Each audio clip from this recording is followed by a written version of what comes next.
Je m'appelle Alain Ema, je suis comédien, metteur en scène au Burkina Faso.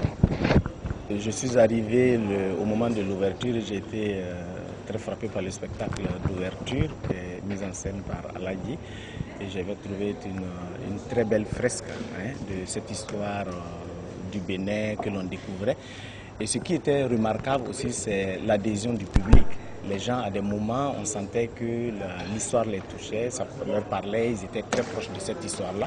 Et nous autres qui n'étaient pas aussi proches, donc du coup, ça nous rapprochait de cette histoire-là. Et donc, j'ai trouvé ce spectacle vraiment magnifique. Et ensuite, au niveau de la programmation, il faut dire qu'il y a pas mal de structures d'artistes que je connais, ici, qu'on s'est rencontrés à différentes occasions. Je trouve là une très belle programmation. Ça a été dommage que l'attentat à Bruxelles a posé un peu de problème sur les trucs d'avion. Et puis, voilà, par exemple, moi j'arrivais le jour de l'attentat, donc j'ai été présent, je suis un rescapé de l'attentat. J'étais à l'aéroport quand là ça a pété. Et donc ça a été, je pense, quelque chose qui a fortement perturbé la programmation. Alors j'ai dû retarder le voyage de 2 jours, je ne pouvais plus partir de Bruxelles, mais de Paris, bref, voilà, c'était un peu court. Mais cela dit, je crois que le pari est tenu et il y a une très belle programmation, on s'amuse bien et on est bien accueillis également. Je pense que le Bénin a une extrême chance d'avoir un projet qui est soutenu par l'État, et j'allais dire presque entièrement, et ça c'est nouveau. Je me souviens, lorsqu'il y a eu ce projet-là, à la première édition j'étais là, c'était je crois en 91, si je ne m'abuse.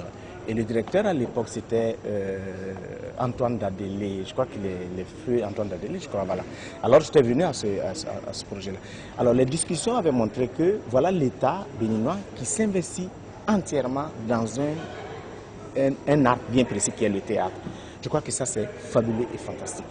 Donc il appartient maintenant aux artistes béninois et aux différents créateurs béninois de porter la chose. Et pour cela, pour nous de l'extérieur, nous trouvons que vous avez une tribune exceptionnelle d'avoir dès le départ un fonds qui vous permet de travailler. Moi je suis directeur d'un festival, nous avons les récréateurs qui est une très grosse manifestation théâtrale, mais tous les jours que Dieu fait, nous devons aller chercher de l'argent de nouveau. Mais ici, vous avez déjà un minimum. Et je crois que les artistes béninois doivent se souder davantage pour porter cette manifestation. Parce que ce qui serait bien, il faut que le Cotonou, le Bénin de façon générale, soit la vitrine de la création contemporaine, de la création théâtrale contemporaine d'Afrique. Ça veut dire que si nous mettons des pôles d'excellence, j'ai écrit un document là-dessus, il faut que nous ayons des pôles d'excellence. La photographie à Bamako, le théâtre ici, le conte, les marionnettes à Lomé, avec Kalamfé Danaï, qui est un ancien, les récits et l'oralité, le conte à Niamey, avec tous ces... Voyez-vous, il y avait des pôles d'excellence comme ça. Et Abidjan pourrait prendre la musique, la Guinée, ça va être... Si nous inventons comme ça, en ce moment, l'effort est fourni pour qu'au moment du FITEB, toute la création contemporaine africaine se retrouve ici. Et les débats deviennent en ce moment très enrichissants. Nous regardons des choses magnifiques. Il faudrait que les artistes et les créateurs béninois nous amènent vers là-bas. Et ça, je crois que ça va être l'apport inestimable que le Bénin aurait apporté à l'art théâtral d'Afrique.